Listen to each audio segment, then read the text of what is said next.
আসসালামু আলাইকুম রহমতুল্লাহি বারাকাতুহু। Hello friends, my back to my চ্যানেলে আপনাদের সবাইকে স্বাগতম। আপনারা সবাই কেমন আছেন?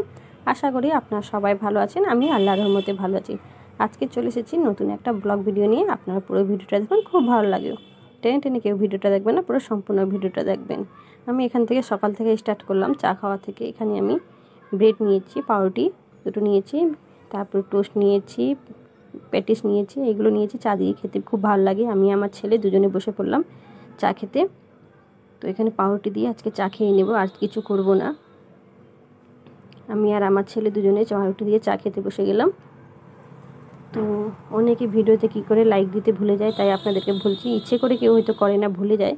তাই আপনাদের ভিডিও দেখার সময় অবশ্যই একটা লাইক দিয়ে দেবেন। এদিকে উনুন সালে চলে আসলাম, চাল চুলোটা ধরিয়ে দিয়েছি, মাটি হাঁড়িটা বসিয়ে দিলাম, ভাতটা বসিয়ে দেবো প্রথমে। তো মাটি হাঁড়িটা একটু গরম হয়ে গেলে তারপর জলটা দিয়ে দেব। গরম হয়ে গেছে, এবার আমি জলটা দিয়ে দিলাম। তারপর চালগুলো ধুয়ে দিয়ে দিলাম।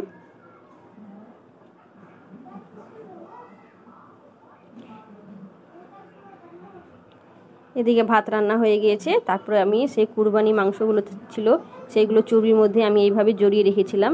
এগুলো জড়িয়ে রাখলে এইভাবে অনেক দিন থেকে যায়। তো এটাকে আজকে রান্না করব। তো এটা প্রথমে গলিয়ে নিতে হবে, তাই চুলায় বসিয়ে দিলাম। একটু গলে গেলে মাংসগুলো তুলে নেব, তুলে অল্প করে তুলবো, তুলে নিয়ে তো এই মাংসটা দিয়ে আজকে রান্না করব।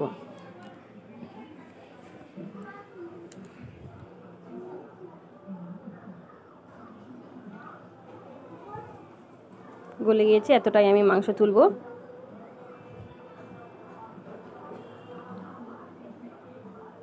গরম ভাতের সঙ্গে এগুলো দিয়ে খেতে খুব ভাল লাগে, আর তরকারি রান্না করেও খেতে খুব ভাল লাগে এই মাংসটা।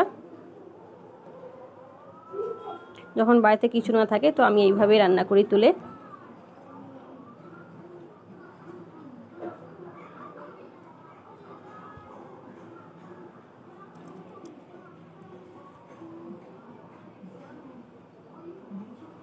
তুলে নিলাম। আর এদিকে বাজার থেকে কলমি শাক এনেছিল, তো কলমি শাকগুলোকে বেছে নিলাম। আর পটল দিয়ে আলু দিয়ে ওই মাংসটাকে রান্না করবো, আর কলমি শাক ভাজা করে নেব।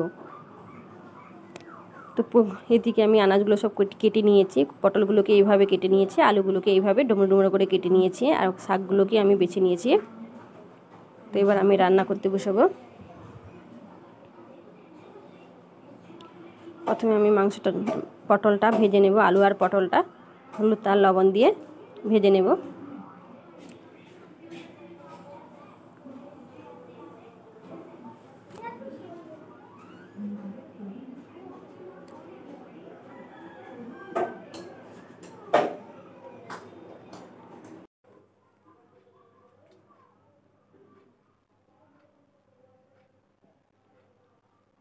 আলুটাকে আমি ভেজে নেব।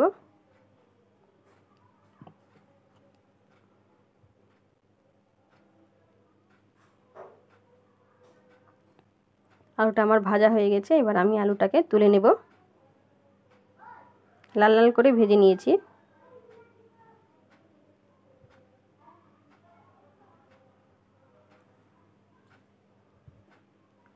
এবার পটলগুলোকেও ভেজে নেব সেম পদ্ধতিতে।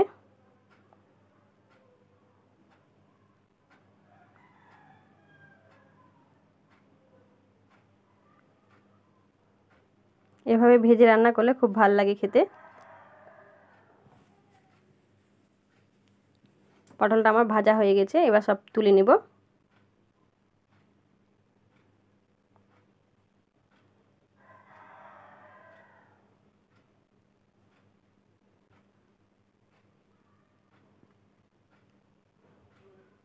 তেল দিয়ে দিলাম আমি,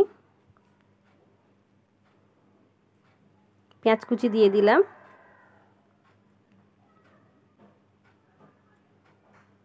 তেজপাতা, গরম মশলা, গোটা গরম মশলা সব দিয়ে দিলাম।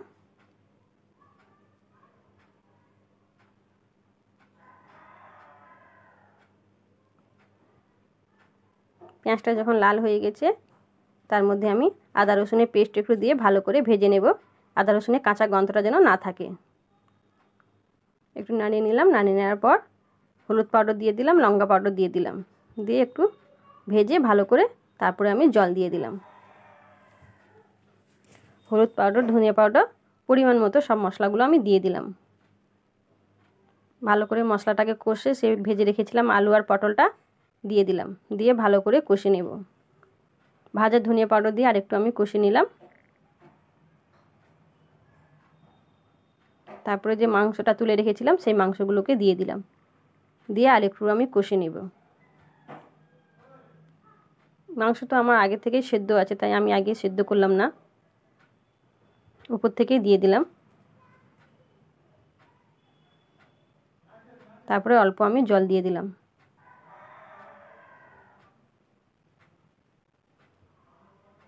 জল দিয়ে এবার আমি ঢাকা দিয়ে দেব।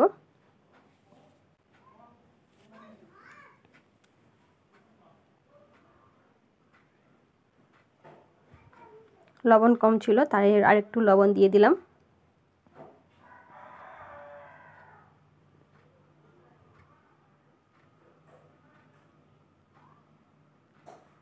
এইভাবে রান্না করলে খুব ভালো লাগে।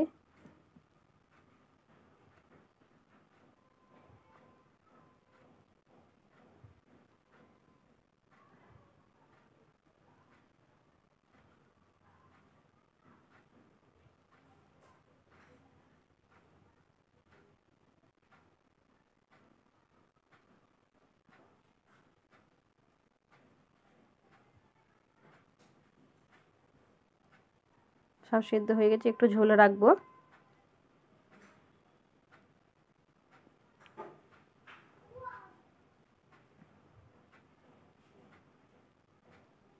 এবার আমি নামিয়ে নেব। এরকম পাতলা পাতলা ঝোল রাখবো, টেনে নেবে ঠান্ডা হলে। এদিকে কলমি শাকটা আমি বসিয়ে দিয়েছি। কলমি শাকটা একটু সেদ্ধ হয়ে গেলে, জল দিইনি, এমনি লবণ দিয়ে হলুদ দিয়ে একটু সিদ্ধ করে নিয়েছি। ওর যে জল বেরাবে, গা থেকে অনেক জল বেরিয়ে যায়, তো আমার সিদ্ধ হয়ে গেছে। এদিকে আমার বাগার দিয়ে দেব। পেঁয়াজ কুচি নিয়েছি, কাঁচা লঙ্কা নিয়েছি, থেতো করা রসুন নিয়েছি। তো কাঁচা মরিচ দিয়ে দিলাম, পেঁয়াজ কুচি দিয়ে দিলাম, দিয়ে তেলের মধ্যে একটু নাড়িয়ে নেব।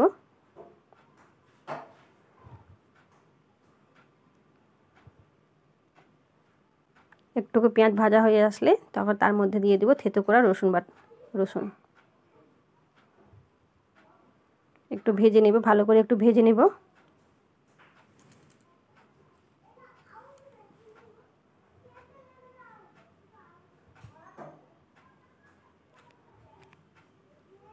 ভাজা হয়ে গেছে, এবার আমি শাকগুলো ঢেলে দেব, দিয়ে ভালো করে নাড়িয়ে ঝরঝরে ভাজা করে নিব।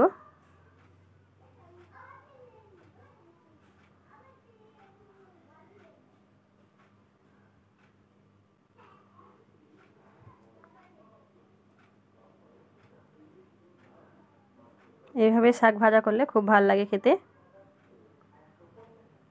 শাক ভাজা হয়ে গেছে, এবার আমি তুলে নিলাম। সঙ্গে আম রয়েছে, আমের তো সিজন শেষ হয়ে গেছে, তাই এদিকে আমি কী কী রান্না করলাম তাই আপনাদেরকে দেখালাম। আজকে কী কী রান্না করলাম তোমরা তো জানো। তারপরে শাক ভাজা আছে,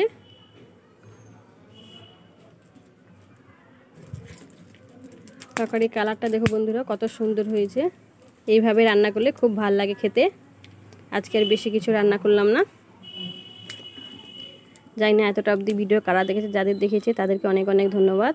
আবার দেখা হবে পরের রেসিপি নিয়ে। বাই। তোমরা সবাই ভালো থেকো, সুস্থ থেকো, আর নিজের শরীরের দিকে খেয়াল রাখো।